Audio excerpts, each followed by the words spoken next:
he has had no real professional opponents other than Tommy Fury that were legitimate world-class boxers. Yeah. The problem is he was like a famous kid, and then no one took him seriously. Yeah. You just will never be a good fighter. So I wish that I could have knocked him out at the start. But as we saw, me like sparring. Yeah. When I watched it, which, you know, look, I paid for it. They got me. I thought it was going to be a real fight. You know, but me, I'm gonna speak my mind. I'm just gonna keep it 100, man. Jake Paul is fugazi. He's fake. That's how you feel? Truly feel. I'll bust him up and his trainer in the same night. 2 for 1. Joe Rogan reacted in shock as Anthony Joshua revealed that Jake Paul pushed for a scripted bout. Joshua insisted he only agreed to a real fight with genuine risk. Rogan noted that Paul's past victories face claims of choreography and compliant opponents, with critics arguing these wins padded his record and rankings, sparking debate over legitimacy and intent, while leaving fans questioning the true stakes of the spectacle. He's wealthy. Yep. You know, like you would assume that wealth would take away your drive for But competition. It hasn't, yeah. He's also nuts, right? Just Yeah. the fact that he's willing to fight the 2-time heavyweight champion, former Olympic gold medalist. Yeah. A guy who's gigantic in his prime, built like a Greek god. Yeah. And you're going to stay, and he's a one-punch killer. Joe Rogan remarked that the fight resembled a controlled sparring session more than a true war. While there were moments of tension, he noted that serious damage never seemed likely. Emphasizing that boxing can turn dangerous quickly, Rogan highlighted the positive outcome of both fighters walking away unscathed, stressing that safety outweighs hype and praising the avoidance of potentially lasting injuries. Bite, and he was going to get hurt. You've known him for a long time. I've known him for a long time. I love that dude. Me too. Chaos Sonnen argues that the situation defies logic. He points out that a fighter with only 11 professional bouts should never face an experienced Olympic medalist, highlighting a stark gap in skill, experience, and ring IQ. Sonnen also emphasizes the weight difference, noting the seasoned fighter was both naturally heavier and well beyond Jake Paul's usual competition. In real competitive boxing, commissions and trainers would never sanction such a matchup. To Sonnen, this raises serious questions about authenticity and intent, suggesting that when fights disregard fundamental sporting logic, fans are justified in doubting whether the contest is genuinely competitive or primarily orchestrated for attention and promotion rather than true sport. If I'm cheering for Jake, or if I think that Joshua is more experienced or better, I believe I believe boxing's real. If boxing is an actual sport, if it is an actual sweet science, then of course a guy that's done it 11 times cannot compete with the Olympic champion. Of course. This is before you get size in there, before you get professional world titles in there. A guy that's done this 11 times cannot go into the Olympic Games and medal. If boxing, in fact, should be believed. I was with Portnoy. I liked it. I liked how he said that.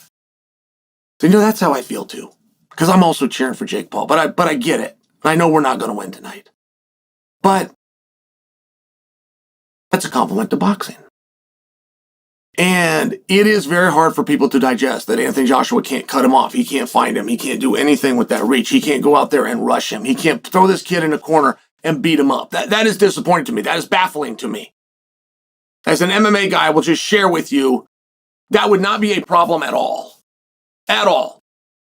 If a guy's running away from me, it would be absolutely no problem. And you could put the boundaries at the city line. You could put it at the state line. I will track him down. I will put him somewhere and I will beat the dog out of him. So in a ring, I get where that is really disappointing. I get it, but it doesn't change the fact that that's what happened. And then Joshua, by the way, has the right to turn to some other thing. Where I'm saying he had to cut him off, grab him, throw him in the corner, go beat him up. Well, I'm saying that Joshua has the right to go, I could feel some stuff. I knew it was going to come my way, right? For Joshua to say, well, I had the experience and yeah, he was moving and yeah, I could have cut him off a little different.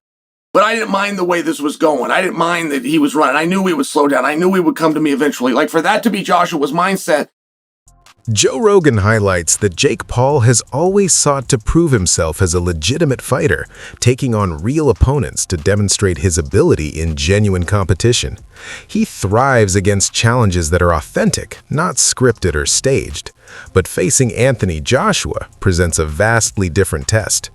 Rogan notes that Jake has never confronted someone of Joshua's size and power, making it impossible to predict his stamina or performance in a fully intense bout against a top-tier heavyweight. While Jake has shown skill and speed, questions about his endurance and resilience at the highest level remain, leaving fans intrigued but uncertain. When we expect Jake Paul to be fighting like higher level competition, it's not because he has under 10 fights. It's because he talks a lot of shit. Yeah, but that's also why we're talking about him. And that's exactly true. But I think on both sides of the equation, we've got to like admit that a young fighter under 5 fights isn't fighting great competition. So True. If you're calling Jake Paul a legitimate boxer and then you're expecting him to do what legitimate boxers do, I'm not sure he's not doing that, and probably more. That's what I'm saying about the knockout of Tyron Woodley, because it was just a regular boxer who's just coming up. And what does he have, 6 fights? Yeah. Tim Bradley openly calls out Jake Paul, labeling him as fake and criticizing the lack of genuine competition in his fights. He argues that Paul's bouts often seem orchestrated, with opponents following a script rather than engaging in real competitive boxing.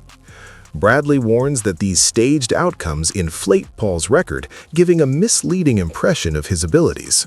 While entertaining, he stresses, the matches do not reflect true skill or risk, undermining the integrity of the sport and setting a problematic example for aspiring fighters. But I can't knock you I can't knock your hustle when you've built something outside of boxing and you say, hey, yo, I'm coming over here to the sport now and I'm gonna pick and choose who I fight. Y'all come follow me. If they follow him, man, I just understand what it is. I know what I'm looking at. You're not gonna fool me over here. Save that stuff for them other people, because I'm not gonna believe that I'm the face of. No, you're not the face of boxing. I'm not giving you that, because that's for a lifer. But that's what he believes. That's cool. I can't knock him for that. People believe a lot of things for a lot of different reasons. I'm just saying, you can do all the rah-rah stuff. That's your business. But I just know what I'm looking at, right? But on the monetary side and it being an event, the truth is that when he does fight, it does bring attention around the sport. People debate, they argue, people want to see the fight. Is it legit? Is it him and Mike Tyson? No, it's an event. That's what it is. Daniel Cormier praised Jake Paul for his bravery in stepping into the ring with Anthony Joshua, acknowledging the immense risk involved. While he initially joked that anyone would fight for $100 million, he recognized the courage required to face a seasoned heavyweight after previously facing much lighter opponents. Cormier highlighted Paul's athleticism and skill, noting how his movement and strategy helped him avoid Joshua's powerful shots. Constantly moving and dodging takes a significant toll on energy, yet Paul managed to endure against an elite fighter. Cormier likened the challenge to wrestling dynamics, emphasizing the repeated effort and resilience required each time a fighter is pressured or knocked down. He concluded that Paul's performance displayed boldness, adaptability, and commitment, proving that despite controversy over his career and past opponents, he approached this fight with genuine respect and courage for both the sport and his adversary.